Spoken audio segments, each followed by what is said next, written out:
जी, तो पाकिस्तान वर्सेस श्रीलंका आज का मैच हो गया है और पाकिस्तान ये मैच जीत चुका है। कुछ देर के लिए पाकिस्तानियों की सांसें रुकी थीं और ऐसा लग रहा था कि मैच हाथ से जा रहा है। पर पाकिस्तान का मैच हो और सनसनीखेज ना हो और ऐसा सस्पेंस ना हो, ये तो हो नहीं सकता। मतलब पाकिस्तान को कंफर्टेबली जीतना पसंद ही नहीं है।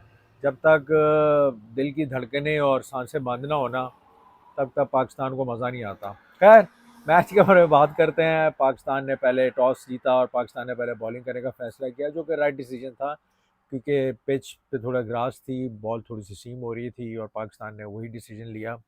ज़बरदस्त डिसीजन। शाहीन अफरीदी आए, उन्होंने स्टार्ट में आपको जैसे देखा कि इनफॉर्म बैट्समैन थे उनके, सबसे इंपॉर्टेंट बैट्समैन था जो, और जिसने लास्ट मैच में आपको पता परफॉर्मेंस दी थी, मेंडिस, उनकी विकेट ली। तो पाकिस्तान को एक अच्छा स्टार्ट मिला।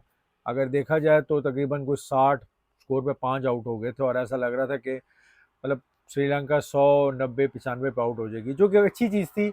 और मुझे लगता है कि पाकिस्तान थोड़ा सा एज यूजुअल थोड़ा सा इजी हो गए थे लेटर ऑन इनिंग्स में, जो कि होना नहीं चाहिए था, क्योंकि आप देखें उनके जो कमिंडो मेंडिस थे, उन्होंने कम किया और उन्होंने इजीली कंफर्टेबली बहुत अच्छा स्कोर किया। श्रीलंका के पॉइंट ऑफ व्यू से देखें तो श्रीलंका ने बहुत जल्दी चार्ज किया।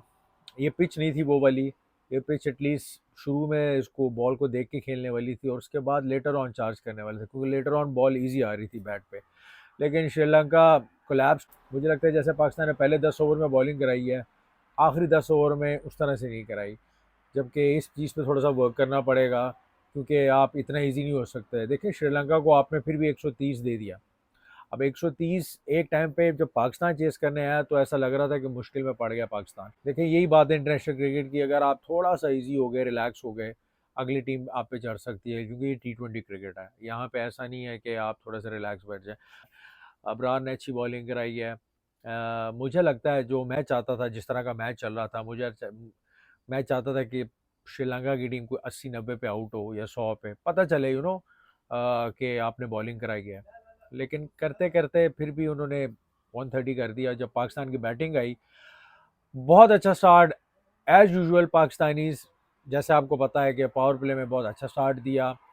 फ़खर जमान और साहिबजादा फरहान ने 45 रन की पार्टनरशिप की। लेकिन मसला अभी भी वही है जहां हम पिछले के मैचेस से खड़े हैं, मिडल ओवर। अगर आप देखें ना, पूरे एशिया कप में 7 से 15 ओवर में हमने कुछ 16 विकेट्स दी हैं, 6 की एवरेज से स्कोर किया है। तो ये सबसे बड़ा जो मिडल ओवर का जो कंसर्न है ना, इस पे काम करने की ज़रूरत है। आगे अगर आपने बांग्लादेश से जीतना है और अगर आपने फाइनल खेलना है इंडिया से, जैसे लोग कह रहे हैं कि इंडिया पाकिस्तान फाइनल होगा, तो उसके लिए आपको मिडल ओवर पर काम करने की ज़रूरत पड़ेगी। ये तो आपको आज नवाज और हुसैन तलत बचा गए हैं, जो कि अच्छी खासी पार्टनरशिप उन्होंने लगाई और मैच को एक विनिंग पोजीशन पे ले गए। अगर यहाँ पे ये आउट हो जाते हैं, लेट्स सपोज नवाज या हुसैन तलत, और आपका 40 स्कोर रहता, तो मुझे नहीं लगता कि आप ये मैच जीत सकते थे। देखिए मैं पॉजिटिव बात करूंगा कि ठीक है पाकिस्तान मैच जीता, लेकिन कुछ चीज़ें हैं, डिपार्टमेंट्स हैं जिस पे आपको काम करने की ज़रूरत है, और सबसे बड़ा मेन कंसर्न ही यही है। यही आपको आगे तंग करेगा, यही आपको तंग करते आया। तो जितनी जल्दी हम इस पे वर्क करना शुरू करेंगे और जितनी जल्दी हम अपनी स्ट्रैटेजीज चेंज करेंगे मिडल ओवर की, यू नो तो उतनी जल्दी हमारे लिए बेहतर है। इतना मुश्किल नहीं है। आप दूसरी टीम्स को देखें वो किस तरह मिडल ओवर खेलते हैं। आपको मिडल ओवर में, जैसे मैंने पहले भी बोला था, बाहर बॉल पर घुमाने की ज़रूरत ही नहीं है। स्ट्राइक रोटेट करें, डबल्स लें, तो अगली टीम पे खुद प्रेशर आ जाता है। एक आध गंदी बॉल मिलती है आपको, you get a chance to score like 6, 7, 8 score easily. तो यही होता है, 7 से 8 ओवर के बीच में आपने 8 की एवरेज से स्कोर करना है। देन लेटर ऑन 15 से 20 जो है वो आप, इनिंग्स जब एंड होती है, आपके पास अच्छे पावर हिटर्स हैं। तो good win for Pakistan, but still Pakistan need to work on some areas which I mentioned. And next match is Pakistan versus Bangladesh, जो कि पाकिस्तान को जीतना चाहिए टू क्वालिफाई फॉर फाइनल्स।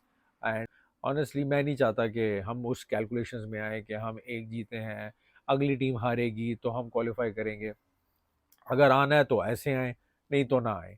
तो Pakistan versus Bangladesh, I am pretty sure Pakistani team confident है और वो you know as a confident team जाएगी जीतने के लिए।